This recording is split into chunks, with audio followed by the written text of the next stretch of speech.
Jogar RPG de mesa não é um bicho de 7 cabeças.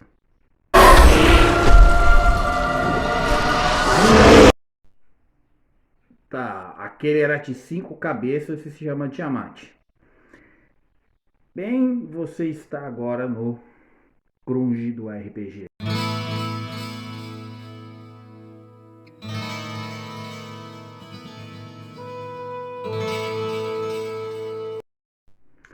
Então, pessoal, se vocês me conhecem um pouco, meu nome é Luiz Eduardo. Se vocês não me conhecem, meu nome é Luiz Eduardo. Eu queria fazer uma série de vídeos em que eu pudesse tentar explicar para quem não joga RPG o que é RPG.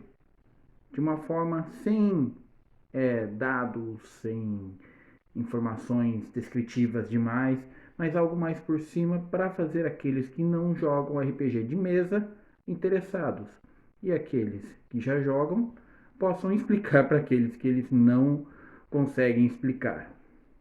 Confuso? Eu espero que não. O que acontece é que o jogo de RPG eu poderia estar falando como é que ele nasceu e tudo mais, só que eu prefiro estar falando como ele funciona.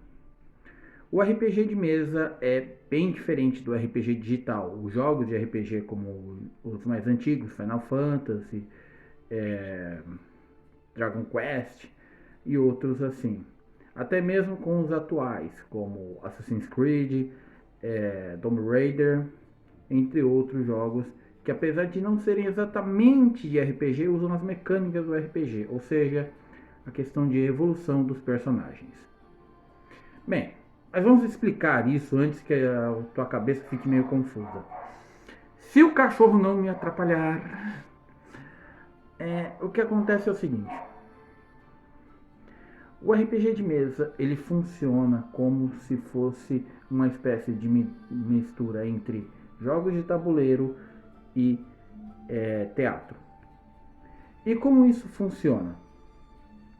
Basicamente, existe um grupo de amigos que se reúnem para contar uma história que vai ser narrada por um desses personagens, por um desses jogadores, melhor dizendo, e um desses jogadores vai criar o mundo, toda a atmosfera, como se ele fosse o diretor de uma peça de teatro e os jogadores, os personagens principais daquela trama. Falado isso, como que isso é feito? Bem, os RPGs mais tradicionais são quase sempre envoltos em um pouco de, como eu posso dizer, temas.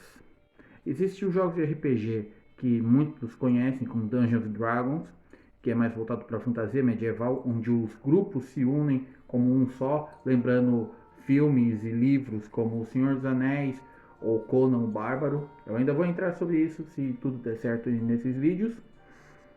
E, falado isso, também existem aqueles que têm uma temática mais pesada, baseada também em livros e filmes como Rainha dos Condenados, Entrevista com um Vampiro, o Drácula de Bram Stoker, as literaturas da era vitoriana. Falando tudo isso, vamos ao que interessa. Bem, existem dois tipos de jogadores: o narrador, que somente vai ter um na mesa quase sempre, que vai criar esse mundo, esse universo de jogos, e os jogadores, os personagens principais da trama. De um jeito ou de outro, esses personagens eles vão ter que ter uma criação, um modo de registrar o que eles estão fazendo, que é através das fichas.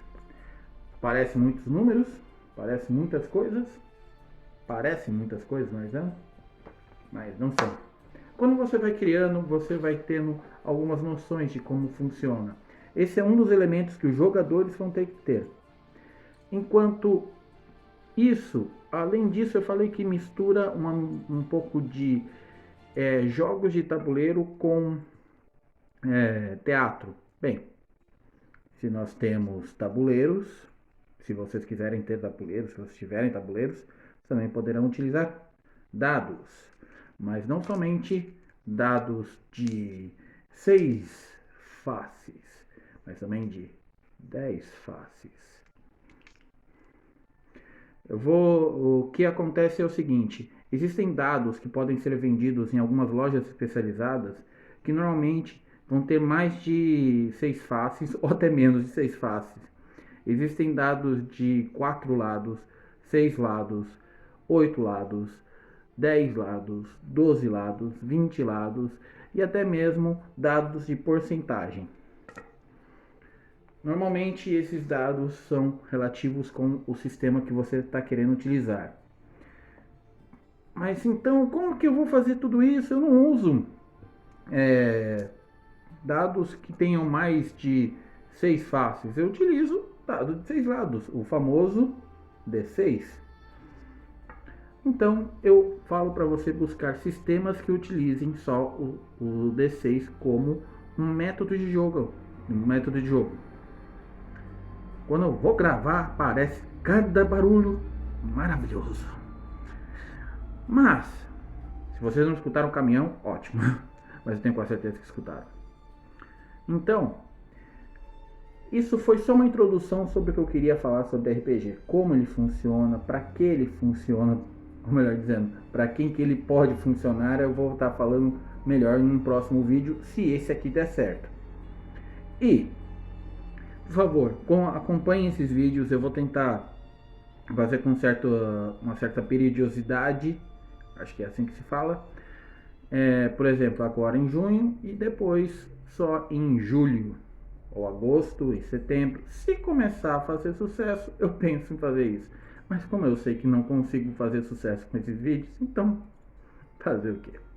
Bem, eu vou terminando por aqui. Se interessou a você, acompanhe os outros vídeos que eu faço. Tem muitos vídeos aqui, são horríveis, mas a gente tenta fazer o máximo possível. Até mais.